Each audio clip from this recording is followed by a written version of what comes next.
آخر دادی اماں کی سمجھ میں نہ آیا کہ اب کیا کیا جائے۔ ان کی جان پہچان کے لوگوں میں ایک نہایت زبردست شخص تھے۔ آپ لوگوں نے امیر کبیر سن جرمین کا نام تو سنا ہوگا، جن کے بارے میں بہت سی عجیب عجیب حیرت انگیز باتیں مشہور ہیں۔ یہ وہی بزرگ ہیں جنہوں نے اپنے خضر یعنی ابدی یہودی ہونے کا دعویٰ کیا تھا۔ آب حیات دریافت کرنے اور سنگ فلاسفہ وغیرہ ایجاد کرنے کی روایت ان کے بارے میں زبان زد ہے۔ لوگ ان کا مذاق اڑاتے تھے کہ وہ ایک نیم حکیم آدمی ہیں، اور کازانووا نے اپنی یادداشت میں یہ بھی لکھا ہے کہ سن جرمین اصل میں جاسوس تھا۔ خیر غرض کے ان تمام اسرار و رموز کے باوجود یہ ہستی اپنی وضاحت اور طور طریق سے بڑی پرکشش تھی، اور وہ عام طور سے لوگوں کے ساتھ خندہ پیشانی سے پیش آتا تھا۔ میری دادی اماں تو آج کے دن سن جرمین سے بے پناہ محبت و عقیدت رکھتی ہیں، اور انہیں بڑی تکلیف ہوتی ہے اگر کوئی سن جرمین کا نام بے عزتی سے لے۔ دادی اماں کو پتا تھا کہ سن جرمین کے پاس بڑی رقم پڑی ہوئی ہے، اور وہ اسے جیسے چاہے خرچ کر سکتا ہے۔ چنانچہ انہوں نے اس شخص کی طرف رجوع کرنے کا فیصلہ کیا۔ انہوں نے ایک پرزہ لکھا اور درخواست کی کہ وہ فوراً ان سے مل جائے۔ وہ خراٹ شعبدہ باز فوراً دادی اماں کے بلاوے پر آیا اور دیکھا کہ وہ نہایت غمگین ہے۔ دادی اماں نے اس کے سامنے اپنے شوہر کی بے دردی کی ایک نہایت بھیانک کلوٹی تصویر پیش کی اور کہا کہ اب میری لاج صرف آپ ہی کی دوستی اور مروت کے ہاتھ ہے۔ سن جرمین نے ذرا غور کیا اور بولا، دیکھیے، جہاں تک رقم کا سوال ہے، یہ رقم تو میں آپ کو دے سکتا ہوں، لیکن جانتا ہوں کہ آپ کو اس وقت تک کل نہیں پڑے گی جب تک کہ آپ میری رقم مجھے واپس نہ کر دیں گی، اور میں آپ کو نئی فکروں میں مبتلا کرنا چاہتا نہیں، اس لیے سوچتا ہوں کہ ایک اور بیچ کا راستہ بھی ہے۔ آپ کی رقم کھیل میں ادا ہو جائے گی۔ مگر نواب صاحب، دادی اماں نے کہا، دیکھیے نا، میں آپ سے کہہ چکی کہ ہمارے پاس اس وقت روپیہ نہیں ہے۔ مگر سن جرمین فوراً بولا، آپ کو روپے کی ضرورت بھی کیا ہے؟ اتنی اجازت دیجیے کہ میں اپنی بات پوری کر لوں۔ یہ کہہ کر نواب نے دادی اماں کے سامنے ایک راز کا انکشاف کیا کہ ہم میں سے ہر شخص اسے سنے تو سنتا ہی رہ جائے۔ نوجوان جواریوں نے یہاں پہنچ کر اپنی توجہ دوگنی کر دی۔ تومسکی نے پائپ سلگا لیا اور اس کا دھواں کھینچ کر قصہ آگے بڑھایا۔ اسی شام کو میری دادی اماں وارسلیز میں سرکار میں تاش کے کھیل پر نمودار ہوئیں۔ ڈیوک آف ارلیان نے پتے بانٹے۔ دادی اماں نے پہلے تو معذرت کی کہ وہ قرض کی رقم ساتھ نہیں لا سکیں، اور اس معذرت کے ساتھ انہوں نے کوئی چھوٹا سا من گھڑنت قصہ سنا دیا، اور اس کے بعد ڈیوک کے مقابلے پر کھیلنا شروع کر دیا۔ انہوں نے 3 پتے اٹھا لیے، انہیں اوپر تلے ڈال دیا، تینوں پتوں سے وہ جیتتی چلی گئیں، اور اس طرح سے انہوں نے قرض کی ساری رقم 3 پتوں کی جیت میں پوری کر دی۔ اتفاق سے تکا لگ گیا۔ مہمانوں میں سے کسی نے کہا، اجی افسانہ ہے۔ ہرمان نے کہا، یہ بھی ہو سکتا ہے کہ پتوں پر نشان لگا ہوا ہو۔ تیسرے نے شبہ کیا، یہ بات نہیں ہے۔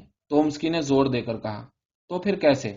نروموف بولا، تمہاری ایک دادی اماں موجود ہیں جنہیں اوپر تلے 3 جیتنے والے پتوں کی ترکیب معلوم ہے، اور تم اب تک ان کے جادو کی پڑیا معلوم نہیں کر سکے؟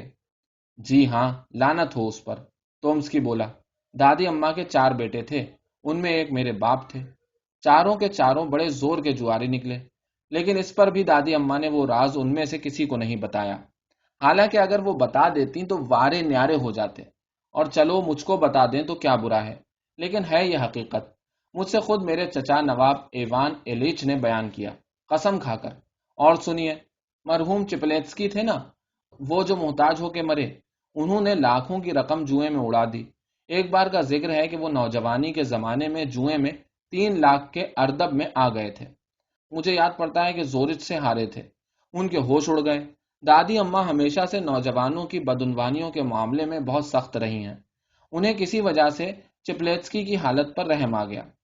انہوں نے اسے 3 پتے بتائے جو اوپر تلے اسے کھیلنے تھے، لیکن بتانے کے ساتھ ہی یہ وعدہ لے لیا کہ قسم کھاؤ کبھی آئندہ جوا نہیں کھیلو گے۔ چپلیتسکی اپنے فتح مند حریف کے ہاں پہنچا اور پھر جوئے میں لگ گیا۔ پہلی ہی بازی چپلیتسکی نے 50,000 کی بدی اور جیت لی، پھر 50 کو پلٹ دیا اور تیسرے ہاتھ میں 1,00,000 کو پلٹ دیا۔ چنانچہ آخری ہاتھ پر اس نے جیت میں سے قرض کی رقم بھی ادا کر دی، اور اس کے علاوہ خاصی رقم اس کے پاس بچ رہی۔ بس بہت ہوا، اب سونے کا وقت ہو گیا، 5:45 ہو چکے ہیں۔ واقعی نور کا تڑکا ہونے لگا تھا۔ نوجوانوں نے اپنے اپنے جام کا آخری گھونٹ حلق میں اتار لیا اور سونے چل دیے۔ ایسا نظر آتا ہے کہ آپ یقینی طور پر خواصوں کو گھور رہے ہیں۔ تو سرکار کیا کیا جائے؟ وہ ہیں بھی تو تر و تازہ۔ سوسائٹی کی گفتگو۔ بوڑھی نواب زادی فلاں اپنے آرام کمرے میں آئینے کے سامنے بیٹھی تھیں۔ ان کے آس پاس تین کنیزیں منڈلا رہی تھیں۔ ایک کے ہاتھ میں گلابی پاؤڈر کا ڈبہ تھا، دوسری بالوں میں لگانے کے پنوں کی صندوقچی سنبھالے ہوئے تھی، تیسری نے ایک اونچی دیوار کی ٹوپی لے رکھی تھی جس میں آتشی فیتے لگے ہوئے تھے۔ نواب زادی کو اب ذرا بھی اپنے حسن کا زوم نہ رہا تھا، کیونکہ حسن کبھی کا کافور ہو چکا تھا، لیکن انہوں نے نوجوانی کے دنوں کی عادتیں برقرار رکھی تھیں۔ سن 1770 کے زمانے میں جو فیشن رائج تھے، اب تک وہ انہی سے وزاداری برت رہی تھیں، اور اپنے بناؤ سنگار پر 60 سال پہلے کی طرح اب بھی اتنا ہی وقت اور اسی قدر محنت صرف کرتی تھیں۔ سامنے کھڑکی سے لگی ہوئی زردوزی کے فریم پر ایک نوجوان لڑکی بیٹھی تھی جو نواب زادی کی خواص تھی۔ آداب عرض ہے گرینڈ ماما، ایک نوجوان افسر نے جو ابھی ابھی کمرے میں داخل ہوا تھا نواب زادی سے کہا۔ بونجو مودموزیل لیزے، میں گرینڈ ماما کی خدمت میں ایک خاص غرض سے حاضر ہوا تھا۔ کیا بات ہے پال؟ آپ اجازت عطا فرمائیے کہ اپنے ایک دوست کو آپ سے شرف نیاز حاصل کرا سکوں، اور جمعے کے دن جو آپ کی ڈانس پارٹی ہے وہاں اس کو مدعو کر سکوں۔ ہاں، تم اسے سیدھے ڈانس پارٹی میں ہی لے آنا اور وہیں پر مجھ سے ملا دینا۔ کل شام تم وہاں ان کے ہاں گئے تھے کیا؟ اور کیا، بڑے مزے رہے۔ صبح 5 بجے تک ناچ ہوتا رہا۔ اوفو، ایلیٹسکایا نے کیا کمال کیا تھا۔ ارے میرے پیارے، اس لڑکی میں کیا رکھا ہے، تم اس کی دادی کو دیکھتے، شہزادی داریا پیتروونا۔ اب تو وہ بہت بوڑھی ہو گئی ہوں گی میرے خیال میں۔ شہزادی داریا پیتروونا؟ کیا فرمایا؟ بوڑھی ہو گئی ہوں گی؟ تومسکی نے بے خیالی میں کہا۔ وہ تو کوئی 7 برس ہوئے دنیا سے سدھار گئیں۔ نوجوان خواص نے جلدی سے سر اٹھایا اور نوجوان آدمی کو اشارہ کیا۔ اشارہ پا کر اسے دھیان آیا کہ ہاں، بوڑھی نواب زادی سے ان کے ہم عمروں اور ہم چشموں کا مرنا راز میں رکھا جاتا ہے۔ اس نے ہونٹ چبایا، لیکن نواب زادی نے یہ اطلاع جو ان کے لیے اچانک خبر کا درجہ رکھتی تھی ایسے سنی جیسے کوئی خاص بات نہیں۔ مر گئیں وہ؟ انہوں نے کہا، اور مجھے تو پتہ ہی نہیں چلا۔ ہم دونوں ایک ساتھ ایک ہی وقت میں شاہی خواص کے درجے پر سرفراز ہوئے تھے، اور جب ہمیں ملکہ معظمہ کی خدمت میں پیش کیا گیا تو نواب زادی نے وہی کہانی اپنے پوتے سے بیان کر دی جو وہ اس سے پہلے 100 بار بیان کر چکی تھی۔ اچھا پال، ذرا اٹھنے میں سہارا تو دو مجھے۔ پھر انہوں نے کہا، اور دیکھو لیزا بیٹی، وہ میری نسوار کی ڈبیا کہاں ہے؟ اس کے بعد نواب زادی اپنی نوجوان کنیزوں کے ساتھ پسے پردہ چلی گئیں تاکہ سنگار پورا کر سکیں۔ تومسکی اسی نوجوان لڑکی کے ساتھ رہ گیا۔ آپ بڑی سرکار سے کس کو ملانا چاہتے ہیں؟ آہستہ سے لیزاویتا ایوانوونا نے اس سے پوچھا۔ نروموف کو۔ کیا آپ اسے جانتی ہیں؟ نہیں، میں نہیں جانتی۔ وہ فوجی آدمی ہے یا شہری؟ فوجی ہے۔ انجینئر ہے کیا؟ نہیں، وہ سوار فوج میں ہے۔ مگر ہاں، آپ کو یہ خیال کیسے آیا کہ وہ انجینئر ہوگا؟ لڑکی اس بات پر زور سے ہنس پڑی، اور اس نے جواب میں ایک لفظ بھی نہیں کہا۔ پال، نواب زادی پردے کے پیچھے سے پکاری، مجھے کوئی نیا ناول بھیج دینا، لیکن دیکھنا نئے لکھنے والوں میں سے کسی کا نہ ہو، مہربانی کر کے۔ کیوں بھلا گرینڈ ماما؟ مطلب یہ ہے بیٹے کہ ایسا ناول نہ ہو جس میں ہیرو ماں کو مار ڈالتا ہے یا باپ کا گلا گھونٹ دیتا ہے، اور جس میں ڈوبے ہوئے انسانی جسم دکھائے جاتے ہیں۔ میں ڈوبی ہوئی لاش سے بہت بری طرح ڈرتی ہوں۔ آج کل تو اس طرح کے ناول نہیں آ رہے ہیں، تو کیا آپ کوئی روسی ناول نہ پڑھ ڈالیں؟ تو کیا روسی ناول بھی ہوتے ہیں؟ اچھا تو بابا آپ مجھے وہی بھیج دیجئے، روسی ناول۔ معاف کیجئے دادی اماں، اب میں آپ سے اجازت چاہوں گا، جلدی ہے مجھے۔ لیزاویتا ایوانوونا، اجازت چاہتا ہوں۔ آپ کو یہ خیال کیوں آیا تھا کہ نروموف کو انجینئر ہوگا؟ اور یہ کہہ کر تومسکی اس آرام کمرے سے نکل گیا۔ لیزاویتا ایوانوونا اکیلی رہ گئی۔ اپنی کشیدہ کاری سے اس نے رخ پھیرا اور کھڑکی کے باہر دیکھنے لگی۔ دیر نہ ہوئی تھی کہ ایک نوجوان افسر سڑک کی دوسری طرف والے نکڑ پر نمودار ہوا۔ لیزا کے چہرے پر سرخی کی لہر دوڑ گئی۔ اس نے پھر کشیدہ کاری اٹھا لی اور اپنا سر فریم پر اور جھکا لیا۔ این اسی وقت بڑی سرکار بن ٹھن کر تیار ہو کر باہر آ گئیں۔ لیزے نے کہا، گاڑی منگواؤ، ہم ٹہلنے جائیں گے۔ لیزا اپنے کشیدہ کاری کے فریم کو چھوڑ کر اٹھی اور چیزیں سنگوانے لگی۔ کیا ہو گیا تمہیں میری بچی؟ کیا بہری ہو گئی ہو تم؟ گاڑی ہمیں فوراً چاہیے، انہوں نے چلا کر کہا۔ بہت اچھا دادی اماں، لڑکی نے نرم آواز میں جواب دیا اور وہ ڈیوڑی کے کمرے کی طرف دوڑ گئی۔ ایک ملازم داخل ہوا۔ یہ شخص شہزادہ پاویل الیگزینڈرووچ کی طرف سے کتابوں کا پارسل لایا تھا۔ بہت خوب، شکریہ ادا کر دینا، نواب زادی نے کہا۔ لیزا، لیزا، تم کہاں بھاگی جاتی ہو؟ کپڑے بدلنے۔ ابھی وقت ہے میری بچی، یہاں بیٹھ جاؤ، پہلی پہلی جلد کھولو اور ذرا پڑھ کے تو سناؤ۔ لڑکی نے کتاب اٹھائی اور اس میں سے چند سطریں پڑھیں۔ ذرا اونچی آواز سے، نواب زادی نے کہا۔ تمہیں ہو کیا گیا ہے میری بیٹی؟ آواز بیٹھ گئی ہے کیا؟ ذرا دم لو، اسٹول میری طرف بڑھا دو اور نزدیک آ جاؤ۔ ہاں تو لیزاویتا ایوانوونا نے 2 صفحے اور پڑھے۔ بڑی سرکار کو جمائیاں آنے لگیں۔ کتاب رکھ دو، وہ بولی۔ کیا محمل بھرا ہوا ہے۔ شہزادہ پاویل کو میرے شکریہ کے ساتھ واپس بھجوا دینا۔ اچھا، گاڑی کا کیا ہوا؟ گاڑی تیار ہے، لیزاویتا ایوانوونا نے کھڑکی سے باہر جھانک کر کہا۔ اور تم نے ابھی تک کپڑے کیوں نہیں بدلے؟ نواب زادی نے پوچھا۔ ہمیشہ تم مجھے اٹکاتی ہو، یہ بات تمہاری سخت ناگوار گزرتی ہے۔ لیزا لپکی ہوئی اپنے کمرے کی طرف گئی۔ ابھی 2 منٹ پورے نہ ہوئے تھے کہ نواب زادی نے اپنی پوری قوت سے بلانے کی گھنٹی کھینچی۔ 3 چھوکریاں گھنٹی کی آواز پر دوڑتی ہوئی ایک دروازے پر پہنچی اور دوسرے دروازے پر پیش خدمت۔ کیا ہوا ہے تم لوگوں کو؟ بلانے پر فوراً کیوں نہیں آتے ہو؟ بڑی سرکار نے کہا۔ لیزاویتا ایوانوونا کو بول دو کہ میں اس کا انتظار کر رہی ہوں۔ لیزاویتا ایوانوونا اتنے میں داخل ہوئی، لمبا چوغا اور زنانہ ٹوپی لگائے ہوئے۔ آخر میری بیٹی، یہ سب تم نے کیا پہن لیا ہے؟ بڑی سرکار نے کہا۔ یہ سب سنگار کس لیے؟ تم کسے مٹھی میں لینا چاہتی ہو؟ موسم بھی کیسا ہے، لگتا ہے کہ ہوا چلتی رہے گی۔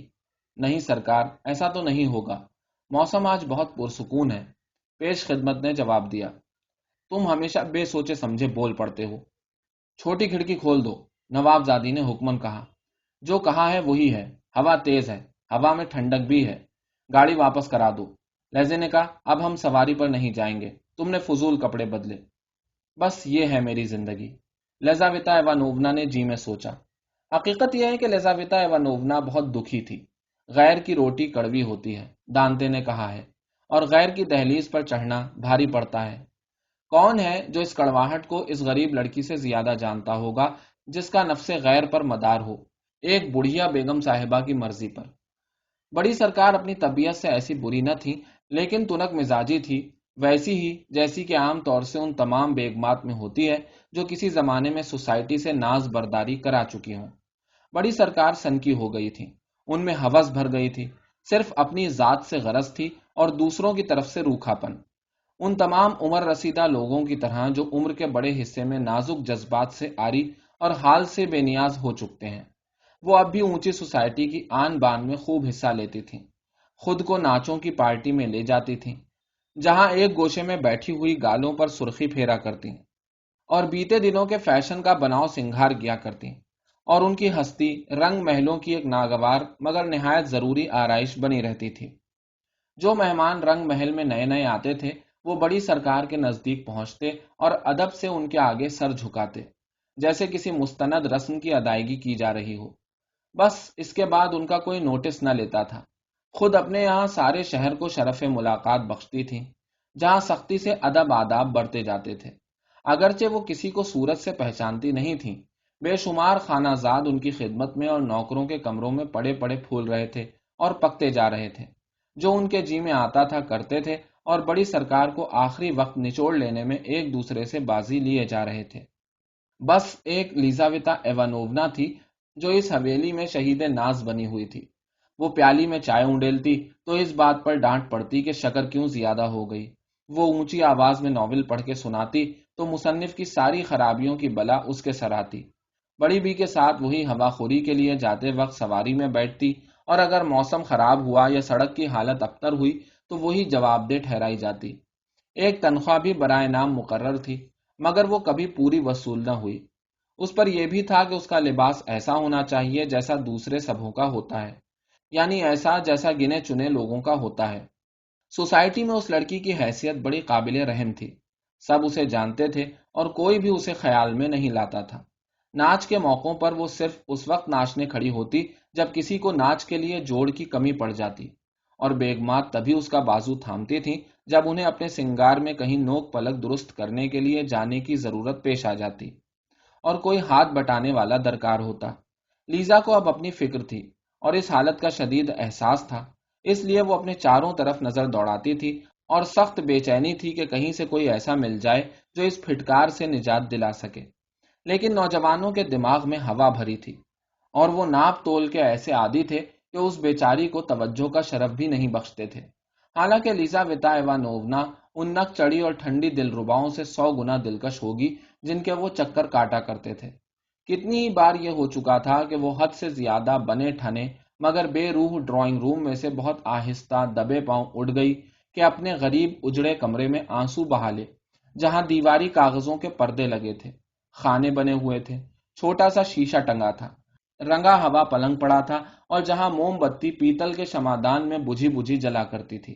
ایک بار کا ذکر ہے، یہ اس شام کے 2 دن بعد کا واقعہ ہے جسے ہم کہانی کے شروع میں دکھا چکے ہیں، اور اس کے 1 ہفتے پہلے کی بات ہے جہاں ہم ٹھہرے ہوئے ہیں۔ ہاں، تو ایک بار لیزاویتا ایوانوونا کھڑکی کے آگے بیٹھی اپنی کشیدہ کاری کی ادھیڑ بن میں لگی ہوئی تھی کہ اتفاق سے اس کی نظر سڑک کی طرف اڑ گئی۔ دیکھا تو ایک نوجوان وہاں بے حس و حرکت کھڑا تھا اور وردی سے انجینئر معلوم ہوتا تھا۔ اس کی آنکھیں کھڑکی پر جمی ہوئی تھیں۔ لیزا نے سر جھکا لیا اور پھر اپنے کام میں لگ گئی۔ 5 منٹ بعد پھر اس نے نگاہ اٹھا کر دیکھا تو وہ نوجوان افسر پھر وہیں کھڑا ہوا تھا۔ اسے کوئی چلتے پھرتے افسروں سے آنکھیں لڑانے کی لت تو تھی نہیں۔ وہ اپنے کام میں لگ گئی، پھر سر اٹھا کر کھڑکی کی طرف دیکھا تک نہیں اور 2 گھنٹے تک کشیدہ کاری میں ہی جٹی رہی۔ میز پر دوپہر کا کھانا لگایا جا چکا تھا۔ وہ اٹھی اور کشیدہ کاری کا تام جھام سنگوانے لگی۔ کھڑکی سے باہر جو نظر گئی تو دیکھا کہ وہ نوجوان افسر ابھی تک وہیں ڈٹا ہوا ہے۔ یہ بات اسے بہت ہی عجیب لگی۔ کھانے سے فارغ ہو کر وہ ایک بے چینی کے احساس کے ساتھ پھر کھڑکی کے پاس آئی، لیکن اب وہاں افسر کا پتہ نہیں تھا اور وہ بھی پھر اس کے بارے میں بھول بھال گئی۔ 2 دن بعد جب وہ بڑی سرکار کے ساتھ گاڑی میں سوار ہونے نکلی تو پھر اسے وہ افسر نظر پڑا۔ وہ بالکل ہی ڈیوڑی کے پاس کھڑا تھا۔ اس کا چہرہ روئیں دار اٹھے ہوئے چوڑے کالر میں چھپ گیا تھا اور ٹوپی کے سائے تلے 2 سیاہ آنکھیں چمک رہی تھیں۔ لیزاویتا ایوانوونا سہم گئی۔ وہ خود نہیں جانتی تھی کہ کس چیز سے سہمی ہے۔ اس نے خود کو گاڑی میں ڈال تو لیا، لیکن بدن میں عجب قسم کی سنسنی دوڑی ہوئی تھی۔ جب وہ گھر لوٹی تو سیدھی کھڑکی کے پاس دوڑی ہوئی گئی۔ افسر وہیں پہلے کی جگہ کھڑا تھا اور اس کی آنکھیں لیزا پر گڑی ہوئی تھیں۔ وہ کھڑکی سے ہٹ گئی کہ حیرانی اور اندرونی اضطراب کی آگ میں جل رہی تھی۔ یہ ایک ایسی آگ تھی جو اب تک اس کے لیے بالکل انجانی تھی۔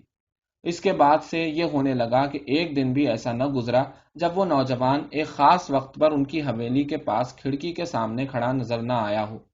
ان دونوں کے درمیان عجب قسم کا ایک رشتہ بن گیا۔ اپنی جگہ پر بیٹھی کام میں لگی ہوئی ہے کہ اتنے میں محسوس ہوتا کہ وہ نزدیک آ رہا ہے۔ سر اٹھاتی اور اسے دیکھتی۔ دیکھنے کا وقفہ روز بروز بڑھتا جاتا تھا۔ وہ نوجوان معلوم ہوتا تھا کہ اس بات پر لیزا کا احسان مند ہے۔ نوجوانی کی تیز نظروں کے ساتھ وہ دیکھتی کہ جب ان دونوں کی آنکھیں چار ہوتی تو ایک دم کیسے اس کے پیلے گالوں پر سرخی دوڑ جاتی۔ اس طرح 1 ہفتہ گزر گیا۔ اب جو وہ نظر آتا تو لیزا مسکراہٹ سے اس کا سواگت کرتی۔ جب تومسکی نے بڑی سرکار سے اپنے دوست کا تعارف کرانے کی اجازت چاہی تو بیچاری لڑکی کا دل دھڑکنے لگا۔ جب اسے معلوم ہو گیا کہ نروموف کوئی انجینئر نہیں ہے بلکہ سوار گارد ہے تو دل میں بہت پچھتائی کہ خواہ مخواہ سوال کر کے میں نے اپنا راز اس شریر تومسکی پر کھول دیا۔ ہرمان ایک جرمن نژاد روسی کا بیٹا تھا جس نے اپنے بعد تھوڑی سی پونجی چھوڑی تھی۔ دل میں یہ ٹھان کر کے اپنی خود مختاری کی بنیاد آئندہ کے لیے مضبوط کر لینی چاہیے، ہرمان نے وراثت کی رقم سے جو سود بنتا تھا اسے بھی ہاتھ نہیں لگایا بلکہ صرف اپنی تنخواہ پر ہی بسر کرنی شروع کر دی۔ اس نے کبھی خرچ کو اپنی آمدنی سے باہر نہ جانے دیا۔ اس سلسلے میں یہ بھی بتا دیا جائے کہ وہ بہت سنبھلی ہوئی، چاروں کھونٹ سے چوکس زندگی کا آدمی تھا۔ اس کے دوست احباب کو شاید ہی کبھی موقع ملا ہو کہ وہ اس کی حد سے بڑی کفایت شعاری کا مذاق اڑا سکے ہوں۔ وہ دھن کا پکا آدمی تھا اور خیال کی اڑان بڑی زبردست تھی، لیکن طبیعت میں ایسا کٹر پن تھا کہ نوجوانی کی عام غلط کاریوں میں کبھی مبتلا نہ ہوا۔ اب یہی لے لیجئے کہ وہ من میں بڑا پکا جواری تھا لیکن کبھی خود ہاتھ میں تاش نہیں لیا۔ ہمیشہ یہ انداز کر لیتا تھا کہ مجھے جو دولت ورثے میں ملی ہے وہ اتنی نہیں ہے کہ اس سے بقول خود ضروری کو فالتو کی امید میں قربان کر دوں، مگر اس کے باوجود وہ ساری ساری رات تاش کی میزوں کے پاس ڈٹا رہتا اور کھیل کی اونچ نیچ کو، داؤ پیچ کو بڑے جوش و خروش سے دیکھا کرتا۔ تین پتوں کا یہ لطیفہ جو اس نے سنا وہ اس کے دماغ میں مضبوطی سے جم گیا، اور تمام رات یہی ادھیڑ بن لگی رہی۔ کیا ہوا اگر اس نے دوسرے روز رات کو پیٹرز برگ کی سڑکوں پر گھومتے ہوئے سوچا، کیا ہوا اگر وہ بوڑھی نواب زادی مجھ پر اپنا راز کھول دے، یا یوں ہو کہ وہ اپنے تین پکے پتوں کی بات مجھے بتا دے۔ اپنی قسمت کیوں نہ آزما لی جائے، ان کی خدمت میں حاضر ہوا جائے، عنایت کی نظر حاصل کی جائے، اور یہ بھی صحیح کہ ان سے محبت جتائی جائے۔ مگر اس تمام قصے میں وقت بہت لگے گا، اور بڑی بی کی عمر 87 سال کی ہو چکی ہے۔ ہو سکتا ہے کہ آج کل میں ہی دنیا سے چلتی بنے، ہفتے بھر میں سدھار جائیں، مگر یہ بھی تو ممکن ہے کہ صرف لطیفہ ہی لطیفہ ہو، حقیقت کچھ بھی نہ ہو۔ کیا اس بات کا یقین کیا جا سکتا ہے؟ نہیں جی، ناپ تول، احتیاط سے قدم اٹھانا ہوگا، اور جی لگا کے محنت کرنا۔ بس یہی میرے تین پکے پتے ہیں، انہی کی بدولت میں 3 گنا بنا لوں گا، اور اپنی پونجی کو 7 گنا کر لوں گا، اور انہی سے مجھے چین ملے گا اور دوسروں کے آسرے سے نجات میسر ہوگی۔ اسی طرح اپنے خیالوں میں غرق وہ چلتا رہا۔ دیکھا تو پیٹرز برگ کی ایک شاہراہ پر چل رہا تھا، اور اس وقت ایک پرانے طرز کی حویلی کے سامنے تھا۔ سڑک پر اس وقت گاڑیوں کی بھیڑ بھاڑ تھی، اور ایک کے پیچھے ایک گاڑیوں کی لین ڈوری ایک نہایت جگمگاتے ہوئے مکان کی ڈیوڑی پر لگی ہوئی تھی۔ گاڑیوں کے پٹ کھلتے جاتے تھے، اور ان میں سے کسی نوجوان حسینہ کی سڈول پنڈلیاں نکلتی تھیں۔ کسی کے کھن کھن بجتی ایڑوں والے اونچے بوٹ چمکتے تھے، اور کسی غیر ملکی سیاسی عہدیدار کے دھاری دار اوپر تک چڑھے ہوئے موزے اور کسے ہوئے جوتے، شاندار اردلی کے برابر سے پوستینوں کے لبادے اور عمدہ پوشاکوں کے دامن لہراتے ہوئے گزر رہے تھے۔ ہرمان وہیں کھڑا کا کھڑا رہ گیا۔ سرے پر جو پہرے دار کھڑا تھا اس سے ہرمان نے پوچھا، کس کا مکان ہے؟ نواب زادی فیلاں یعنی آنا فیدوتوونا کا، پہرے دار نے جواب دیا۔ ہرمان کے بدن میں سنسنی دوڑ گئی۔ وہی تعجب خیز لطیفہ اس کے تصور میں آنکھوں کے آگے پھر گیا۔ مکان کے نزدیک ہی وہ ٹہلنے لگا اور سوچنے لگا کہ اس کی مالکن کیا ہوگی، اس میں بھی کیسا گن پایا جاتا ہے۔ آخر وہ دیر سے اپنے گوشہ عافیت میں واپس آیا، دیر تک اس کی آنکھ نہیں لگی، اور جب نیند آ گئی تو خواب میں تاش پھیلے پڑے تھے۔ دیکھا کہ ہرے رنگ کی میز ہے، اس پر نوٹوں کا اور اشرفیوں کا ڈھیر لگا ہوا ہے۔ اس نے ایک کے بعد ایک پتا پھینکا، ڈٹ کر بازی پلٹی، ہر بار بازی جیتی، سنہرے سکوں کا ڈھیر اپنی طرف سمیٹ لیا اور نوٹوں کو جیب میں بھر لیا۔ یوں ہی وہ خواب دیکھتا رہا۔ دیر سے آنکھ کھلی، منہ سے آہ نکل گئی کہ افسوس، ایسی بے پناہ دولت ہاتھ سے جاتی رہی۔ اور پھر ایک بار شہر میں بے مقصد گھومنے پھرنے نکلا۔ پھر اس نے خود کو وہیں پایا، اس نواب زادی کی حویلی کے سامنے۔ ایسا معلوم ہوتا تھا کہ غیب سے کوئی ہاتھ اسے کھینچ کر وہاں لے آیا ہے۔ وہ خاموش کھڑا رہا اور کھڑکیوں کی طرف منہ اٹھا کے تکنے لگا۔ ان میں سے کسی کھڑکی کے پیچھے اسے ایک سیاہ بالوں والا سر نظر پڑا جو کسی کتاب پر یا کسی اور کام پر جھکا ہوا تھا۔ سر اونچا ہوا تو ہرمان کو ایک نوجوان چہرہ نظر آیا، اور ساتھ ہی 2 سیاہ آنکھیں۔ اسی لمحے نے اس کی قسمت کا فیصلہ کر دیا۔ میرے پیارے، آپ مجھے 4 صفحے کا خط لکھتے ہیں، اور ابھی میں ایک پڑھنے نہیں پاتی کہ دوسرا موجود۔ خط و کتابت۔ ابھی لیزاویتا ایوانوونا نے ٹوپی اور کپڑے اتارے ہی ہوں گے کہ اتنے میں بڑی سرکار نے اسے پھر بلا بھیجا اور حکم دیا کہ گاڑی لائی جائے۔ چنانچہ اب وہ سوار ہونے کے لیے حویلی سے برآمد ہوئی۔ ٹھیک اس لمحے جب 2 اردلی ان بڑی بی کو اٹھانے اور گاڑی کے اندر رکھنے کی کوشش کر رہے تھے، لیزاویتا ایوانوونا نے بالکل پہیوں کے پاس اپنے انجینئر کو کھڑا پایا۔ اس نے بڑھ کر لیزا کا ہاتھ تھام لیا۔ وہ خوف کے مارے سکتے میں رہ گئی، ہل بھی نہ سکی۔ نوجوان اس کے ہاتھ میں خط تھما کر وہاں سے غائب ہو گیا۔ اس نے خط کو اپنے دستانے میں چھپائے رکھا اور راستے بھر نہ تو کچھ سنا اور نہ کچھ دیکھا۔ نواب زادی کو یہ عادت تھی کہ جب وہ سواری پر نکلتی تو ایک کے بعد ایک سوال کی بوچھار کرتی جاتی۔ یہ کون تھا بھلا جو ابھی ہمارے پاس سے گزرا ہے؟ اس پل کو کیا کہتے ہیں؟ وہ اس جگہ جو اشتہار نظر آ رہا ہے، کیا لکھا ہے وہاں؟ لیزاویتا ایوانوونا نے اس بار الٹا سیدھا بے خیالی سے جواب دے دیا، اور اس بات پر بڑی سرکار کو غصہ آ گیا۔ تمہیں کیا ہو گیا ہے؟ اچانک کہیں کوئی آسیب تو نہیں آ گیا تم پر؟ یا تم میری بات سن نہیں رہی ہو؟ یا سمجھ میں ہی نہیں آتی تمہیں؟ خدا کا شکر ہے کہ ابھی منہ سے لفظ ٹھیک نکلتے ہیں اور میری مت نہیں ماری گئی۔ لیزاویتا ایوانوونا نے ان کی بات سنی انسنی کر دی۔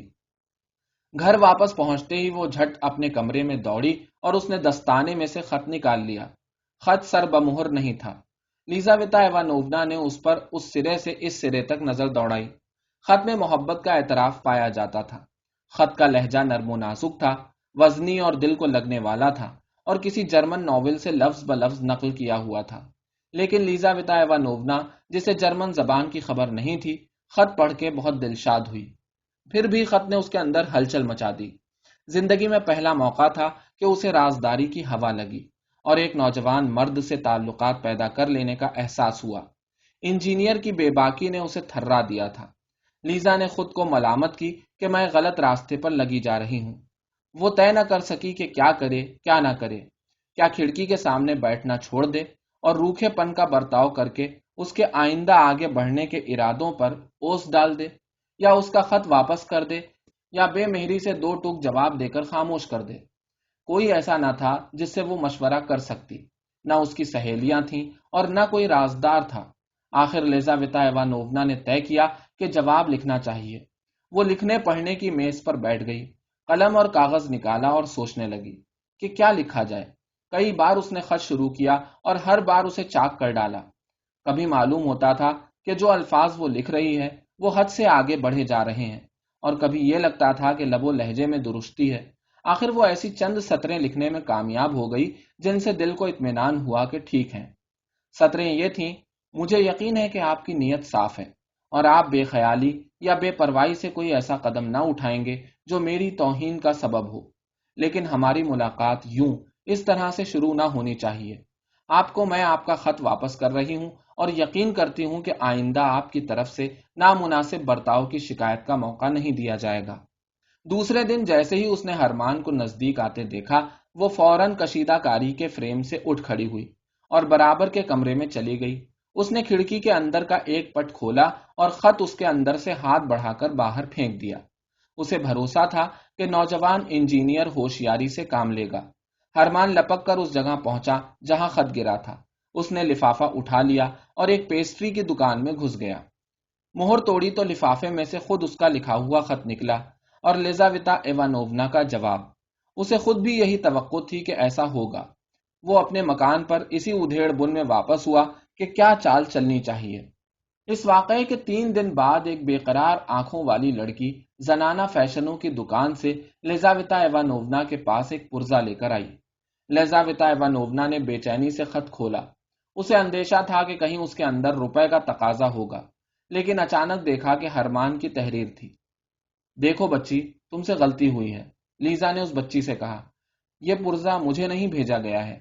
جی، یہ خط آپ ہی کے نام ہے، اس بے باک لڑکی نے جواب دیا۔ اسے یہ بھی فکر نہ تھی کہ اپنی کھیکی کو ضبط کر لے۔ مہربانی کر کے آپ اس خط کو پڑھ لیجئے۔ لیزاویتا ایوانوونا نے خط پر ایک سرسری نظر دوڑا لی۔ خط میں ہرمان نے اس سے ملاقات کی تمنا کی تھی۔ میری بچی، تم بھٹک گئی ہو، لیزا نے کہا۔ وہ اس جلد بازی والے تقاضے سے اور اس معاملے میں جو ترکیبیں ہرمان نے چلی تھیں ان سے چونک گئی تھی۔ یہ خط شاید مجھے نہیں بھیجا گیا ہے، یہ کہا اور خط لے کر اس کے پرزے پرزے کر دیے۔ اچھا، اگر یہ خط آپ کے نام نہیں تھا تو آپ نے اسے چاک کیوں کیا؟ وہ دکان والی لڑکی بولی۔ جنہوں نے مجھے دیا تھا انہی کو واپس کر دیتی میں تجھ سے اتنا کہہ دیتی ہوں کہ آئندہ کسی کا خط میرے نام لے کر نہ آنا ادھر۔ لیزاویتا ایوانوونا نے بچی کے جملے پر چمک کر کہا، اور جس نے تجھے یہ خط دیا تھا اس سے کہہ دینا کہ تمہیں اپنی حرکت پر شرم آنی چاہیے۔ یہ سب ہوا مگر ہرمان اپنی کوششوں سے باز نہ آیا۔ لیزاویتا ایوانوونا کو روزانہ اس کی طرف سے خط آتے رہے اور مختلف راہوں سے آتے رہے۔ اب یہ خط جرمن ادب سے ترجمہ کیے ہوئے نہیں ہوتے تھے۔ ہرمان خود ہی اپنے جذبے کی تب و تاب میں یہ خط لکھا کرتا تھا، اور جو زبان وہ قدرتی طور پر لکھ سکتا تھا وہی استعمال کرتا تھا۔ اس کے خطوں سے ایک تو اس کی اٹل تمنا ظاہر ہوتی تھی اور دوسرے بے لگام تصور کی جولانیاں۔ اب لیزاویتا ایوانوونا کو ہرمان کے خط پھیر دینے کا خیال تک نہ گزرا۔ اب اسے ان خطوں میں لطف آنے لگا تھا۔ وہ ان کا جواب لکھنے لگی تھی اور روز بروز اس کے جوابوں میں نرمی اور گھلاوٹ بڑھتی جاتی تھی۔ آخر ایک دن وہ بھی ہوا جب لیزاویتا ایوانوونا نے یہ خط اپنی کھڑکی کے پٹ سے اس نوجوان کی طرف پھینکا۔ آج فلاں سفارت خانے میں ناچ کی محفل ہوگی، بڑی سرکار وہاں تشریف لے جائیں گی، ہم لوگ 2 بجے رات تک وہاں رہیں گے، آپ کو موقع ہے کہ اکیلے میں مجھ سے مل لیجئے۔ جیسے ہی بڑی سرکار محل سے باہر جائیں گی، ان کے نوکر ظاہر ہے کہ اپنے ٹھکانوں میں چلے جائیں گے۔ برساتی میں صرف ایک چوکیدار رہ جاتا ہے، وہ بھی اپنی کوٹری کو رخصت ہو جائے گا۔ آپ 11:30 بجے آئیے، سیدھے اوپر زینے پر چڑھ جائیے، اگر کوئی وہاں کمرے میں ملے تو آپ پوچھ لیجئے بڑی سرکار کہاں ہیں، وہ آپ کو بتائیں گے کہ وہ حویلی سے باہر تشریف لے گئی ہیں۔ اگر ایسی صورت ہوئی تو آپ کے لیے اس کے سوا چارہ نہ ہوگا کہ واپس ہو جائیں، مگر غالب گمان یہی ہے کہ کوئی نہیں ملے گا۔ مامائیں سب کی سب اپنے کمرے میں ہوں گی۔ بڑے ہال سے آپ بائیں ہاتھ مڑ جائیے اور سیدھے چلتے چلتے آپ بڑی سرکار کی خوابگاہ تک پہنچ جائیں گے۔ وہاں 2 چھوٹے چھوٹے دروازوں کے آگے ایک اوٹ کھڑی نظر آئے گی۔ داہنے ہاتھ والا دروازہ ان کے مطالعے کے کمرے تک پہنچاتا ہے، جہاں بڑی سرکار کبھی نہیں جاتی ہیں، اور بائیں ہاتھ کا دروازہ آپ کو ایک گزرگاہ میں پہنچائے گا، جس میں سے ایک چکر دار تنگ سیڑھی میرے کمرے تک آتی ہے۔ ہرمان نے مقررہ وقت تک ایسے انتظار کیا جیسے کوئی شیر قلانچ بھرنے کے لیے داؤ لگاتا ہے۔ ابھی 10 بجے ہی تھے کہ وہ نواب زادی کی حویلی کے سامنے آ کر ڈٹ گیا۔ موسم بہت بگڑا ہوا تھا، ہوا کی سائیں سائیں ہو رہی تھی اور برف نم خوردہ ٹکڑوں میں گر رہا تھا۔ بتیاں ہلکی ہلکی ٹمٹما رہی تھیں، سڑکیں سنسان پڑی تھیں، تھوڑی تھوڑی دیر سے اکا دکا بھٹکتی ہوئی گھوڑا گاڑی نظر آ جاتی تھی کہ شاید کوئی رہی سہی سواری کہیں مل جائے۔ ہرمان نے اپنے فراک کوٹ کے اوپر کچھ بھی نہیں پہن رکھا تھا، لیکن اس کے باوجود نہ تو اس پر سنسناتی ہواؤں کا اثر تھا اور نہ برف کا۔ آخر اس نے دیکھا کہ نواب زادی کی گاڑی ڈیوڑھی پر لائی گئی۔ ہرمان کو اردلی باہر آتے دکھائی دیے۔ وہ دونوں پہلوؤں پر خمیدہ بڑی بی کو سنبھالے ہوئے تھے، جو شاندار اور دامندار پوشاک میں بڑھ رہی تھی۔ اس کے پیچھے ہلکے لباس میں بڑی سرکار کی نوجوان خواص برآمد ہوئی۔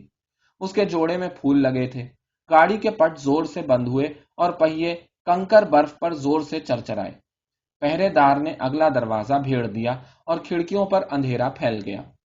ہرمان اس خالی محل کے دروازے کے سامنے ٹہلتا رہا۔ جب وہ سڑک کی لالٹین کے پاس پہنچا تو اس نے گھڑی کو غور سے دیکھا۔ 11:20 ہوئے تھے۔ وہ لیمپ کی روشنی میں کھڑا رہا، نظریں گھڑی کی سوئیوں پر جمی ہوئی تھیں۔ اسے بے قراری تھی کہ یہ باقی منٹ بھی کسی طرح گزر چکے۔ بالآخر جب 11:30 ہو گئے تو وہ حویلی کی برساتی کی طرف بڑھا اور خوب روشن ڈیوڑی میں داخل ہو گیا۔ پہرے دار وہاں موجود نہ تھا۔ ہرمان سیڑھی پر اوپر چڑھتا چلا گیا۔ ہال میں کھلنے والا دروازہ اس نے کھولا اور دیکھا کہ کوئی شاگرد پیشہ ہے جو دیواری لیمپ کے نیچے ایک پرانی بوسیدہ اور میلی کچیلی آرام کرسی پر دراز سو رہا ہے۔ ہرمان اس کے پاس سے قدموں کی آہٹ کیے بغیر اطمینان کے ساتھ گزر گیا۔ ناچ کا کمرہ اور اٹھنے بیٹھنے کا کمرہ تاریک تھا۔ ہال میں روشن لیمپ سے ان میں چھن چھن کے کچھ یوں ہی سی روشنی آ رہی تھی۔ ہرمان خوابگاہ والے کمرے میں داخل ہوا۔ ایک سنہرا لیمپ محراب عبادت کے آگے جھول رہا تھا، جس میں پرانی مقدس تصویریں بھری ہوئی تھیں۔ اڑے ہوئے رنگوں کی جامدانی کی آرام کرسیاں تھیں اور پروں بھرے تکیوں کے صوفے جن کی زرکاری جگہ جگہ سے مٹ گئی تھی۔ دیواروں سے ایک اداسی بھری یکسانیت کے ساتھ لگے ہوئے تھے اور دیواروں پر چینی کاغذ مڑھا ہوا تھا۔ 2 تصویری چہرے دیواروں پر لٹک رہے تھے، جو پیرس میں مادام لیبرون کے فن کا نمونہ تھے۔ ایک تو ایسا لگتا تھا کہ 40 برس کے کسی مرد کی تصویر ہے، جس کے رخسار گلاب جیسے ہیں اور بھرے ہوئے بدن کا آدمی ہے، ہلکے سبز رنگ کی وردی پہنے ہوئے، جس کے سینے پر ستارہ ٹکا ہوا تھا۔ دوسرا تصویری چہرہ کسی نوجوان حسینہ کا تھا، جس کی ناک ستواں اور نوکیلی تھی اور پہلوؤں سے الٹی ہوئی غازہ دار زلفوں میں ایک طرف گلاب لگا ہوا تھا۔ ہر ایک کونے میں گڈڑیا لڑکیوں کے چینی کے مجسمے لگے ہوئے تھے۔ گھنٹے تھے جنہیں لیروئی کے ہنرمند ہاتھوں نے تیار کیا تھا۔ آرائشی صندوقچیاں تھیں، کھلونے کے گڈے تھے، پنکھے تھے اور بہت سے ایسے تفریحی سامان تھے جنہیں پچھلی صدی کے آخر میں بیگمات کا دل بہلانے کے لیے مینٹوگول فائے کے غبارے اور میسمرزم کے سامان کے ساتھ ایجاد کیا گیا تھا۔ ہرمان پردے کے پیچھے گیا۔ وہاں پر لوہے کا چھوٹا سا ایک پلنگ پڑا تھا۔ داہنے ہاتھ پر مطالعے کے کمرے کا دروازہ تھا اور بائیں ہاتھ پر گزرگاہ میں جانے کا دروازہ کھلتا تھا۔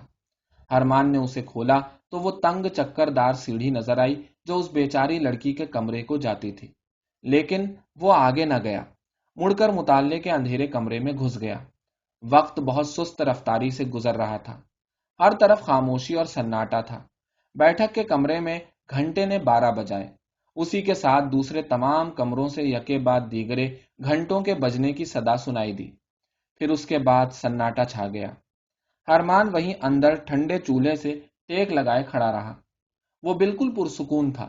دل کے دھڑکنے کی رفتار حسب معمول تھی، اس شخص کے دل کی طرح جس نے ٹھان رکھی ہو کہ جو مجھے کرنا ہے وہ ہے تو خطرناک مگر کرنا ہی ہے۔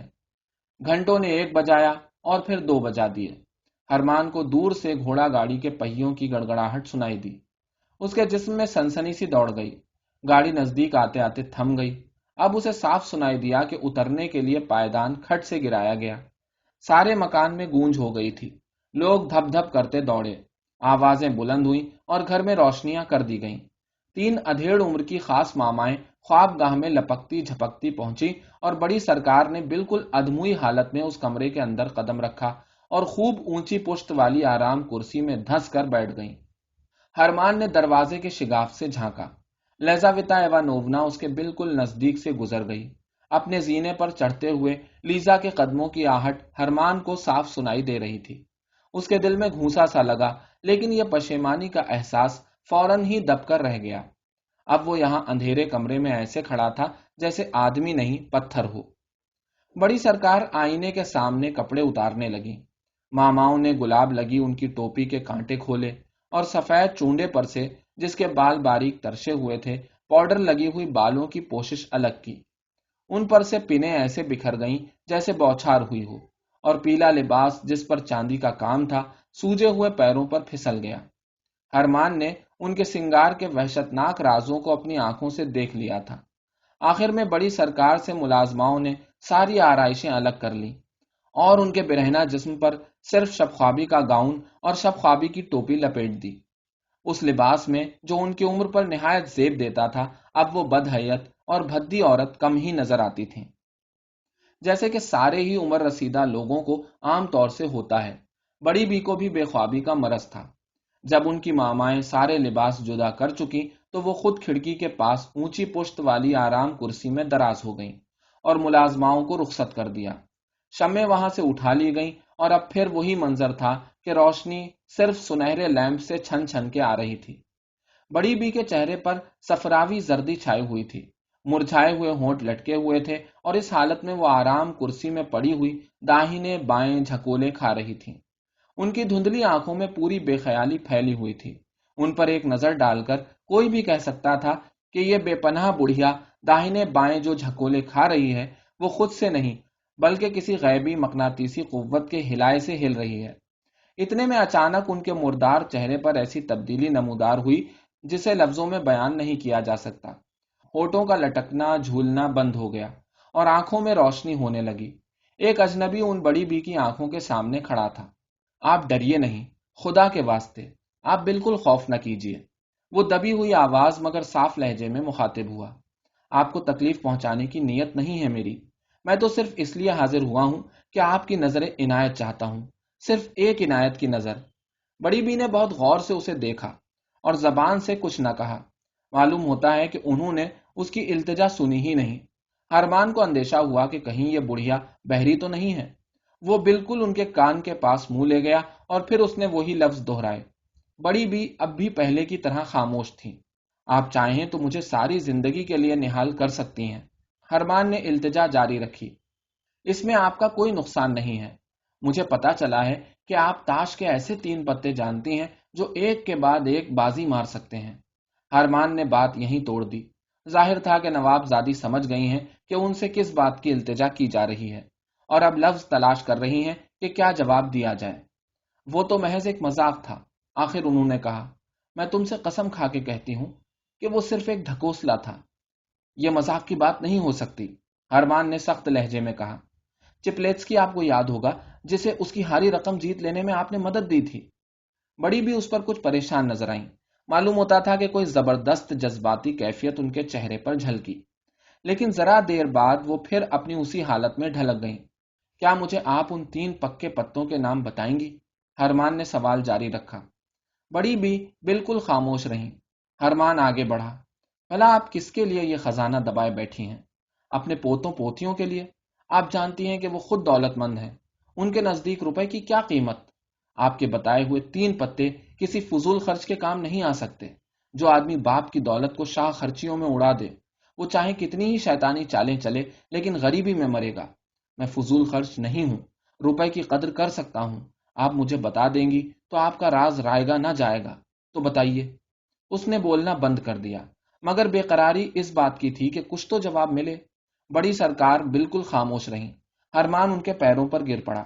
اگر آپ کے دل میں محبت کا ذرا سا بھی جذبہ کبھی رہا ہے، اگر آپ میں محبت کی ترنگوں کی ذرا بھی یاد باقی ہے، اگر آپ نوزائیدہ اولاد کا رونا سن کر ایک بار بھی مسکرائی ہیں، اگر آپ کے سینے میں کچھ بھی انسانیت کی دھڑکن ہوئی ہے کبھی، تو میں آپ سے اپیل کرتا ہوں کہ بیوی کی حیثیت سے، محبوبہ کی حیثیت سے، ماں کی حیثیت سے، غرض زندگی میں جو کچھ مقدس اور عزیز ہے اس سب کا واسطہ دے کر درخواست کرتا ہوں کہ میری التجا مت ٹھکرائیے، اپنا راز مجھ پر کھول دیجیے۔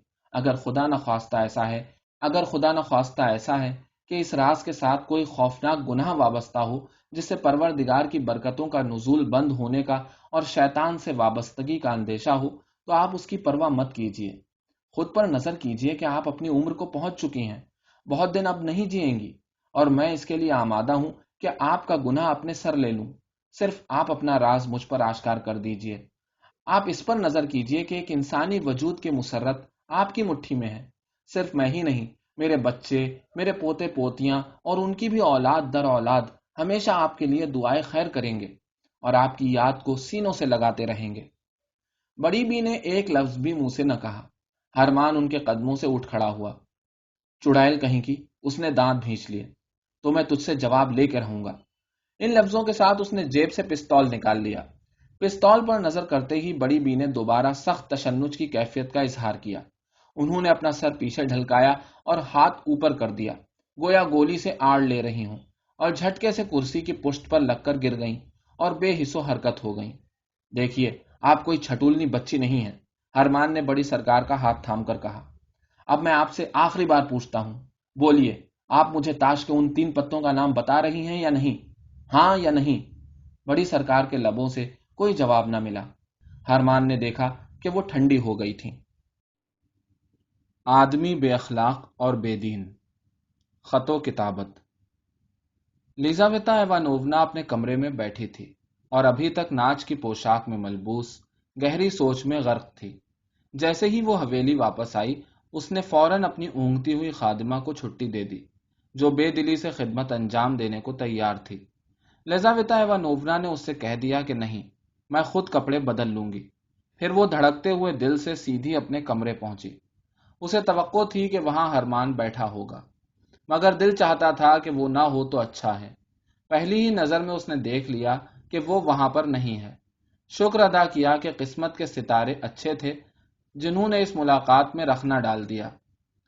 وہ لباس تبدیل کیے بغیر یوں ہی بیٹھ گئی اور اپنے ذہن میں جائزہ لینے لگی کہ وہ کیا حالات تھے جنہوں نے اسے اتنے تھوڑے سے عرصے میں اتنی دور تک پہنچا دیا تھا۔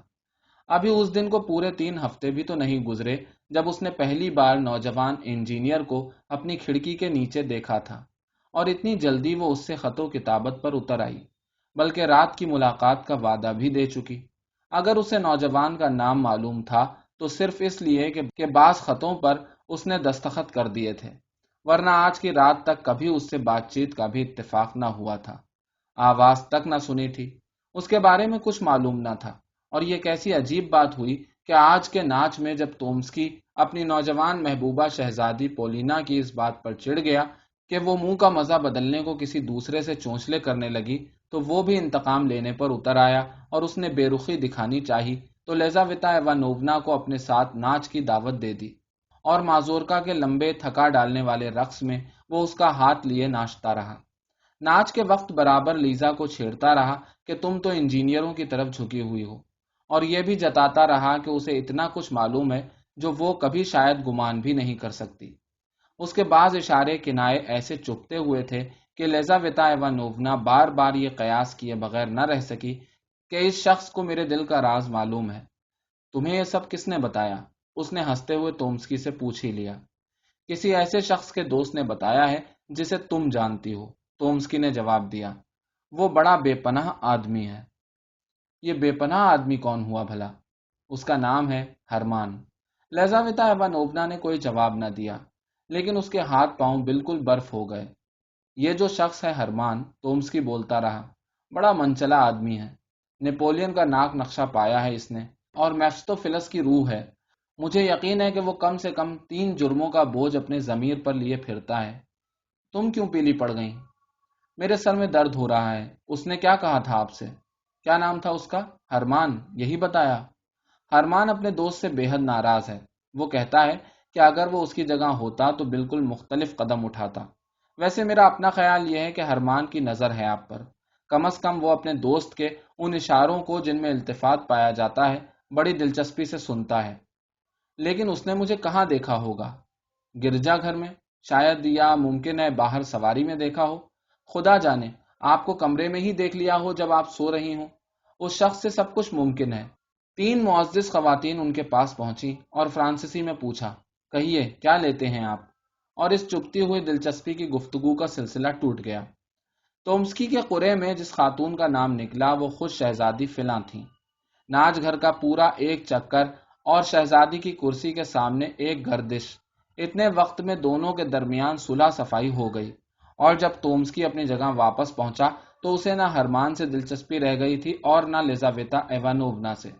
وہ برابر اس فکر میں تھی کہ کسی طرح وہی گفتگو پھر چھڑے جو بیچ سے ٹوٹ گئی تھی، لیکن معذور کا ناچ ہی ختم ہو گیا، اور اس کے فوراً بعد بڑی سرکار وہاں سے رخصت ہونے کے لیے اٹھی۔ تومسکی کے الفاظ میں سوائے اس کے کہ ناچ گھر کی چلتی ہوئی گفتگو تھی اور کچھ نہ تھا، لیکن وہ اس جذباتی لڑکی کے دل میں گہرے اتر گئے۔ تومسکی نے جو خد و خال بیان کیے تھے وہ اس تصویر سے بالکل مل گئے جو خود لیزا نے اپنے ذہن میں بنائی تھی، اور اس ڈھچر کے آدمی نے جسے آج کل کے ناولوں نے بہت عام کر رکھا ہے، لیزا کے ذہن میں خطرے کی گھنٹی بجا دی اور اس کے تصور پر سوار ہو گیا۔ وہ اپنے برہنہ بازوؤں کو لپیٹے بیٹھی تھی، بالوں میں ابھی تک پھول ٹکے ہوئے تھے، اور سر اس طرح جھکائے ہوئے کہ وہ نیم برہنہ سینے پر جھول رہا تھا۔ اتنے میں دروازہ کھلا اور ہرمان داخل ہوا۔ وہ ایک دم لرز کر رہ گئی۔ آپ اب تک کہاں تھے؟ اس نے خوفزدہ دبی آواز میں پوچھا۔ میں بڑی سرکار کی خوابگاہ میں تھا، ہرمان نے فوراً جواب دیا۔ وہیں سے آ رہا ہوں۔ بڑی سرکار دنیا سے سدھار چکی ہیں۔ اف خدایا، آپ یہ کیا کہہ رہے ہیں؟ ہاں، اور ایسا لگتا ہے میں ہی ان کی موت کا سبب ہوں۔ لیزاویتا ایوانوونا نے اس پر ایک نظر ڈالی، اور تومسکی کے الفاظ اس کے کانوں میں گونج گئے۔ وہ ایسا شخص ہے کہ کم سے کم 3 جرائم کا بوجھ اپنے ضمیر پر لیے پھرتا ہے۔ ہرمان اس کے برابر کھڑکی کی سل پر بیٹھ گیا، اور وہاں بیٹھے بیٹھے اس نے سب کچھ ماجرا سنا دیا۔ لیزاویتا ایوانوونا اس کا بیان سہمی ہوئی سنتی رہی۔ چنانچہ اب پتا چلا کہ وہ محبت نہیں تھی جس نے ایسے جذباتی خط اس سے لکھوائے، وہ پراسرار تقاضے کرائے، اور اس طرح کھلم کھلا اعلانیہ اور پیہم پیچھا کرایا۔ وہ تھا روپیہ، جس کے لیے اس کی روح تڑپ رہی تھی۔ وہ لیزا کی ذات نہ تھی جو اس کی بے صبری کو تسکین دے سکتی اور اسے خوشی بخش سکتی۔ وہ دکھیا خواص بس اس کی رہ گئی تھی کہ ایک مجرم کا ہاتھ بٹائے اور اپنی محسن کے قاتل کی مدد کرے۔ وہ تڑپ کے رو پڑی کہ اس کے سینے میں پشیمانی کا درد مچلنے لگا۔ ارمان خاموشی سے اسے دیکھتا رہا۔ چوٹ اس کے دل پر بھی لگی، مگر وہ اس غریب دکھیا لڑکی کے آنسوؤں کی چوٹ نہ تھی، اور نہ اس کے غم کے حسن لطیف کی ضرب تھی جس نے ارمان کے پتھر دل پر اثر کیا۔ اسے بڑی بی کی موت پر بھی کوئی افسوس نہ ہوا، بس ایک وجہ تھی جو اسے غمزدہ کیے ہوئے تھی، کہ وہ راز جو اس کی امید کے مطابق اسے مالا مال کر دینے کو کافی تھا، اب ایسا گم ہوا ہے کہ پھر کبھی نہ مل سکے گا۔ آپ شیطان ہیں، لیزاویتا ایوانوونا نے آخر اسے پھٹکارا۔ نہیں، میری نیت بالکل نہ تھی کہ انہیں جان سے مار دوں، ہرمان نے جواب دیا۔ میرا پستول خالی تھا۔ اس پر دونوں خاموش ہو گئے۔ صبح ہونے لگی تھی۔ لیزاویتا ایوانوونا نے ٹمٹماتی ہوئی شمع بالکل بجھا دی۔ کمرے میں تڑکے کا ہلکا ہلکا پیلا اجالا آ رہا تھا۔ لیزا نے آنکھیں پوچھ ڈالی جو روتے روتے سرخ ہو گئی تھیں، اور ہرمان کے چہرے پر نظر کی۔ وہ ابھی تک وہیں کھڑکی کی سل پر بازو میں بازو ڈالے اور غصے کے زہر میں بھرا بیٹھا تھا۔ اس انداز میں وہ قطعی نیپولین کی تصویر سے مشابہ نظر آتا تھا۔ خود لیزاویتا ایوانوونا بھی اس مشابہت سے بڑی متاثر ہوئی۔ اب آپ گھر سے باہر کیسے جائیں گے؟ آخر اس نے پوچھا۔ میں نے سوچا تھا کہ آپ کو ایک پوشیدہ زینے سے باہر نکال لے جاؤں۔ لیکن اس کے لیے بڑی سرکار کی خوابگاہ سے گزرنا پڑے گا، اور یہ میرے بس کی بات نہیں، میں ڈرتی ہوں۔ وہ پوشیدہ زینہ آپ مجھے بتا دیجیے، میں خود چلا جاؤں گا۔ لیزاویتا ایوانوونا اٹھی، درازوں کے خانے کے پاس گئی، وہاں سے ایک کنجی نکالی اور ہرمان کے حوالے کر دی، اور پوری طرح سمجھا دیا کہ کیسے جانا ہے۔ ہرمان نے اس کا سرد اور بے حس و حرکت ہاتھ دبایا، اس کے جھکے ہوئے سر کے اوپر بوسہ دیا اور وہاں سے نکل گیا۔ وہ چکردار سیڑھی سے اترا اور پھر ایک بار بڑی سرکار کی خوابگاہ میں داخل ہوا۔ مردہ بڑھیا ابھی تک کرسی پر ایسے بیٹھی تھی جیسے پتھر کی ہو گئی ہو، اس کے چہرے پر گہرا سکون برس رہا تھا۔ ہرمان بڑی بی کے مردے کے سامنے ٹھہرا، نظر بھر کے انہیں دیکھا، گویا دردناک حقیقت کی تصدیق کر لینا چاہتا ہو۔ آخر میں وہ مطالعے کے کمرے میں گیا، دیوار میں کاغذ کے پیچھے دروازے کو ٹٹولا اور اندھی سیڑھیوں سے اترنے لگا۔ اس کے تن بدن میں عجب طرح کی سنسنی پھیلی ہوئی تھی۔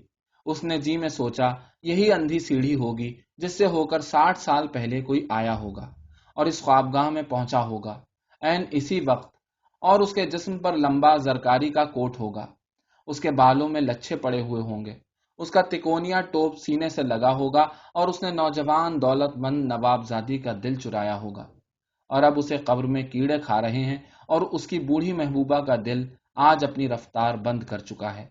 سیڑھی کے نیچے ہرمان کو ایک دروازہ ملا جسے اس نے لیزا کی دی ہوئی چابی سے کھول لیا، اور ایسی گزرگاہ میں نکل آیا جو گھر سے سیدھی سڑک پر کھلتی تھی۔ اسی رات مرحومہ نواب زادی فلاں کفن پہنے خواب میں آئیں اور بولی، آداب عرض ہے۔ شویدن برگ۔ اس جان لیوا رات کے 3 دن بعد صبح کو 9 بجے ہرمان فلاں خانقاہ میں گیا جہاں مرحومہ نواب زادی کی میت کی آخری رسمیں ادا ہونی تھیں۔ یہ صحیح کہ اسے کوئی ندامت یا پچھتاوا محسوس نہیں ہوا، پھر بھی ضمیر کی آواز کو گھونٹ لینا بھی اس کے بس سے باہر تھا۔ ضمیر اس سے کہتا تھا، تم ہی ہو جس نے بڑھیا کو جان سے مار دیا۔ اس میں خلوص قلب سے دین ایمان کم ہی تھا، لیکن توہمات تو بہت تھے۔ اسے یقین تھا کہ مرحومہ نواب زادی اس کی زندگی پر کوئی نقصان دہ اثر ضرور ڈالیں گی، اور اسی لیے ہرمان نے طے کیا کہ ان کے جنازے میں شرکت کرے تاکہ اپنے گناہ کی معافی مانگ سکے۔ گرجا گھر لوگوں سے بھرا ہوا تھا۔ سوگواروں کے مجمع میں اسے مشکل سے آگے بڑھنے کا راستہ ملا۔ تابوت ایک قیمتی چبوترے پر رکھا ہوا تھا اور اس کے اوپر مخمل کی چادر پڑی تھی۔ مرحومہ کی میت اس میں رکھی تھی اور ہاتھ سینے پر بندھے تھے۔ وہ سفید ساٹن کے کفن اور لیس کی ٹوپی میں ملبوس تھیں۔ گھر والے انہیں گھیرے ہوئے تھے۔ ملازموں نے سیاہ ماتمی لباس پہن رکھا تھا اور نشاندار فیتے ان کے کاندھوں پر پڑے تھے۔ انہوں نے ہاتھوں میں شمیں اٹھا رکھی تھیں۔ مرحومہ کے رشتہ دار، ان کی اولاد اور اولاد کی اولاد، سب کے سب نہایت سوگ میں تھے۔ کسی کی آنکھ سے آنسو نہ ٹپکے، کیونکہ کوئی روتا تو اس کے آنسو دکھاوے کے سمجھے جاتے۔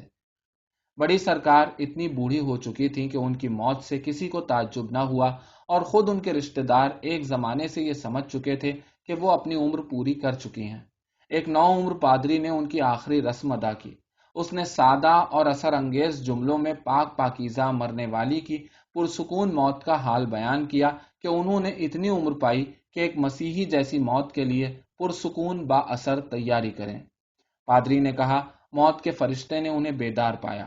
وہ تہجد کی حالت میں تھیں اور آدھی رات کے دولہا کا انتظار کر رہی تھیں۔ نماز جنازہ سوگ کی کیفیت میں ختم ہو گئی تو سوگواروں کو مرحومہ کا منہ دکھانے کی آخری رسم بھی ادا ہوئی۔ جو ان کے رشتہ دار تھے وہ پہلے منہ دیکھنے کو بلائے گئے۔ ان کے بعد بے شمار مہمانوں کی باری آئی جو ایک ایک کر کے تابوت کی طرف بڑھے۔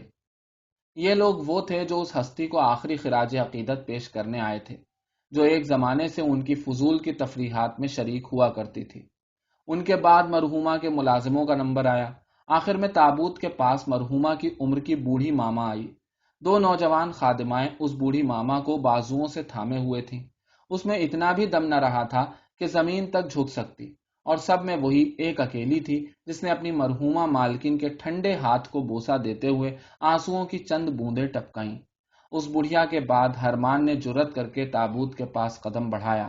وہ زمین پر جھکا اور کئی لمحے تک صنوبر کے کانٹوں بھرے ٹھنڈے فرش پر سر بسجدہ رہا۔ اس کے بعد وہ اٹھا، خود مرحومہ کی طرح پیلا پڑا ہوا تھا، تابوت کے چبوترے کی سیڑھیوں پر چڑھا اور جھک گیا۔ اسے ایسا لگتا تھا جیسے مرحوما نے عجب معنی خیز نظروں سے اسے دیکھا اور آنکھ کا اشارہ کیا۔ وہ الٹے پاؤں پیچھے پھرنے لگا تو سیڑھی پر ٹھیک سے قدم نہیں پڑا اور وہ زمین پر چاروں شانے چت گرا۔ خیر، لوگوں نے اسے اٹھایا۔ این اسی لمحے لیزاویتا ایوانوونا کو گرجا گھر کی برساتی میں اٹھا کر لایا گیا۔ اس پر غشی کی حالت طاری ہو گئی تھی۔ اس حادثے نے چند لمحوں کے لیے ماتمی رسم کی آن بان میں خلل ڈال دیا۔ مجمع میں بہت سی آوازیں گونجنے لگیں، خسر پسر ہوئی، اور ایک دبلے پتلے درباری بزرگ نے، جو مرحوما کے رشتہ داروں میں سے تھے، اپنے برابر کھڑے ہوئے کسی انگریز کے کان میں کہا کہ یہ نوجوان انجینئر اصل میں مرحوما کا در پردہ فرزند ہوگا۔ جواب میں انگریز نے بے تعلقی کا ہوں کر دیا۔ سارے دن ہرمان پر حد سے گزری ہوئی طوفانی کیفیت طاری رہی۔ اس نے ایک سنسان سے تاڑی خانے میں کھانا کھایا اور اپنے دستور کے خلاف بہت زیادہ پی گیا کہ شاید اسی کے گھونٹوں میں اس کی فکر مندی ڈوب جائے، لیکن شراب نے اس کے تخیلات کو اور مہمیز کر دیا۔ جیسے ہی ہرمان اپنے گھر لوٹا، اس نے یوں ہی کپڑے پہنے پہنے خود کو بستر پر ڈال دیا اور گہری نیند سو گیا۔ جب اس کی آنکھ کھلی تو ابھی رات تھی، کمرے میں چاندنی چھن رہی تھی۔ اس نے اپنی گھڑی کو دیکھا، ابھی 2:45 بجے تھے۔ اب اسے نیند نہ آ رہی تھی۔ وہ بستر پر اٹھ کر بیٹھ گیا اور مرحوما بڑی سرکار کی تجہیز و تکفین کے وقت کا خیال کرتا رہا۔ سڑک پر ٹھیک اسی وقت کسی نے کھڑکی سے جھانکا اور فوراً پیچھے ہٹ گیا۔ ہرمان نے اس بات پر کوئی خاص دھیان نہیں دیا۔ منٹ بھر بعد اسے ڈیوڑی کا دروازہ کھلتا سنائی دیا۔ اس نے سوچا میرا اردلی ہوگا، حسب معمول نشے میں دھت آیا ہوگا، رات کی عیاشیوں سے فارغ ہو کر۔ لیکن کچھ اجنبی سی چاپ سنائی دی۔ کوئی بہت ہلکے ڈھیلے ڈھیلے سلیپر پہنے بڑھتا چلا آ رہا تھا۔ اس کے کمرے کا دروازہ کھلا اور سفید لباس میں ایک خاتون داخل ہوئی۔ ہرمان کو خیال آیا کہ ہو نہ ہو یہ میری پرانی نرس ہے، اور اسے تعجب ہوا کہ بھلا ایسے غیر وقت میں اس کا یہاں آنا کیا معنی رکھتا ہے۔ لیکن سفید لباس کی عورت اور 2 قدم آگے بڑھی اور اچانک بالکل ہی اس کے نزدیک آ گئی۔ ہرمان نے پہچان لیا، یہ آنا فیدوتوونا تھی۔ میں اپنی مرضی کے خلاف تمہارے پاس آئی ہوں، انہوں نے دبنگ آواز میں کہا۔ مجھے حکم ملا ہے کہ تمہاری التجا پوری کر دوں۔ سنو، تمہارے وہ جیتنے والے پتے یہ ہیں: تگی، ستہ اور اکا، یکے بعد دیگرے۔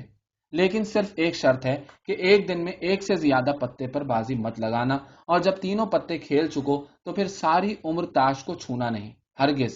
میں تمہیں اپنا خون بھی معاف کرتی ہوں، مگر اس شرط پر کہ تم میری ہمدم خواص لیزاویتا ایوانوونا سے شادی کر لینا۔ ان لفظوں کے ادا کرتے ہی وہ آہستہ سے دروازے کی طرف مڑی اور باہر نکل گئی۔ ہرمان نے باہر کے بڑے دروازے کا بھیڑنا سنا اور دیکھا کہ کوئی تھا جو اسی کھڑکی سے دوبارہ کمرے میں جھانکا۔ بہت دیر تک ہرمان کے ہوش و حواس بجا نہیں ہوئے۔ وہ دوسرے کمرے میں گیا، دیکھا کہ اردلی فرش پر پڑا خراٹے لے رہا ہے۔ اسے بہت مشکل سے اس نے جھنجھوڑ کر جگایا۔ حسب معمول وہ نشے میں چور تھا، اسے کچھ بھی پتا نہ چل سکا۔ برساتی میں کھلنے والے دروازے کی کنڈی لگی ہوئی تھی۔ ہرمان اپنے کمرے میں واپس گیا، شمع روشن کی اور خواب کا یہ ماجرا پوری طرح قلم بند کر لیا۔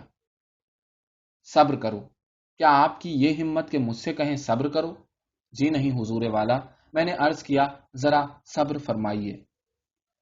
ہم لوگوں کی جو اخلاقی فطرت ہے اس میں 2 اٹل تصورات ایک ساتھ برقرار نہیں رہ سکتے، اسی طرح جیسے کہ ہماری جسمانی فطرت میں 2 جسم بیک وقت ایک ہی جگہ پر نہیں ہو سکتے۔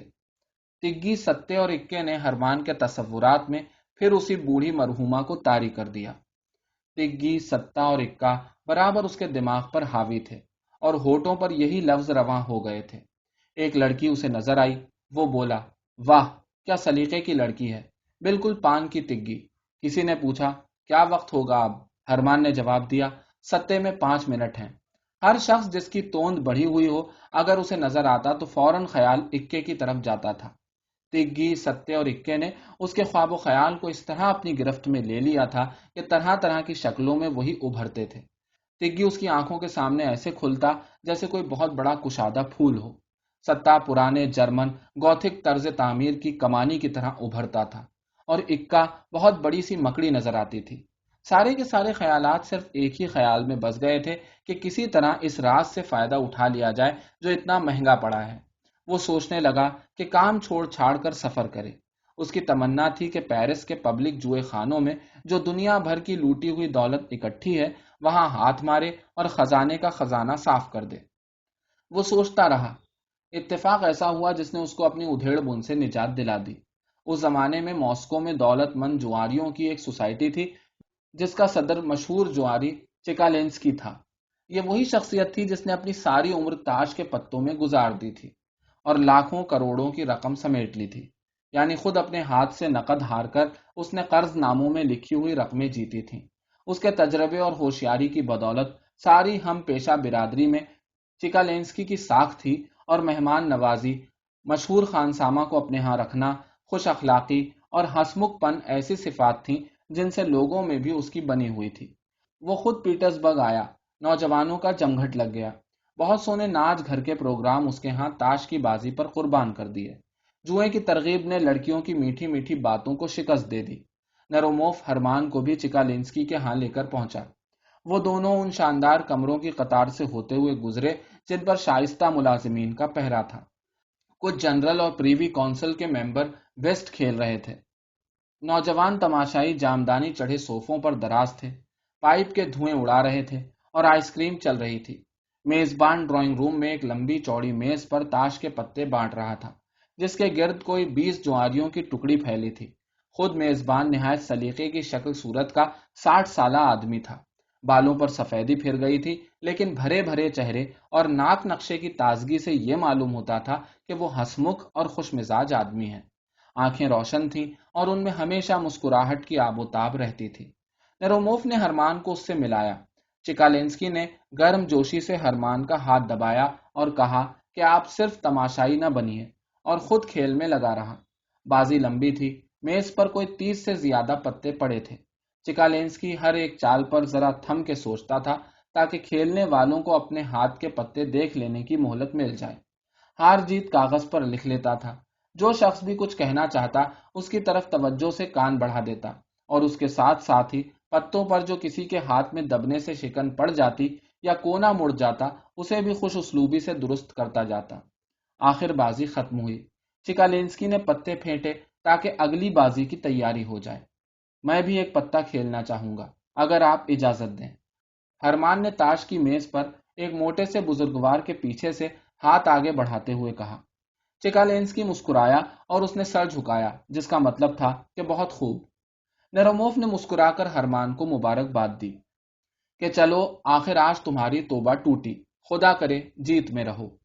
میں تیار ہوں، ہرمان نے کہا اور پتا بڑھا کر میز پر چوک سے بازی کی رقم لکھ دی۔ یہ کیا؟ چیکالینسکی کی تجوری سنبھالنے والے نے اپنی آنکھیں چڑھاتے ہوئے پوچھا۔ یقین نہیں آتا کہ میں نے آپ کی لکھی ہوئی رقم صحیح پڑھ لی ہے۔ 47,000 روبل۔ 47,000 روبل، ہرمان نے جواب دیا۔ ان لفظوں کا سننا تھا کہ سب کی گردنیں فوراً مڑیں اور سب کی آنکھیں ہرمان پر گڑ گئیں۔ دماغ چل گیا اس کا، نروموف نے جی میں سوچا۔ آپ مجھے یہ عرض کرنے دیجئے، چیکالینسکی نے اپنی حسب معمول مسکراہٹ کے ساتھ کہا، کہ آپ کی بازی بہت اونچی ہے۔ آج تک کبھی کسی نے ہمارے ہاں 275 سے زیادہ کا سادہ ہاتھ نہیں کھیلا۔ اچھا، ارمان نے جواب دیا، تو آپ کھیلیں گے؟ چیکالینسکی نے اپنی اسی انکساری کے ساتھ سر جھکا دیا۔ میں آپ سے صرف اتنا عرض کرنا چاہتا ہوں کہ چونکہ مجھے اپنے دوستوں کے اعتبار کی عزت حاصل ہے، اس لیے میں صرف نقد ہی کھیلتا ہوں۔ جہاں تک میرا تعلق ہے، میں بذات خود آپ کے الفاظ پر بھروسہ کر سکتا ہوں، لیکن دستور ایسا بن گیا ہے، اور اس لیے بھی کہ بعد میں غلط فہمی نہ ہو، میں آپ سے درخواست کروں گا کہ اپنی رقم میز پر رکھ دیجیے۔ ہرمان نے اپنی جیب سے بینک کا چیک نکالا اور چیکالینسکی کے حوالے کر دیا، اور اس نے چیک پر سرسری سی نظر ڈالی اور اسے ہرمان کے کارڈ پر رکھ دیا۔ بازی جم گئی۔ داہنے ہاتھ پر نہلا پڑا تھا اور بائیں پر تگی۔ مار دیا، ہرمان نے اپنے ہاتھ کا پتا دکھاتے ہوئے کہا۔ کھلاڑیوں میں خسر پسر ہونے لگی۔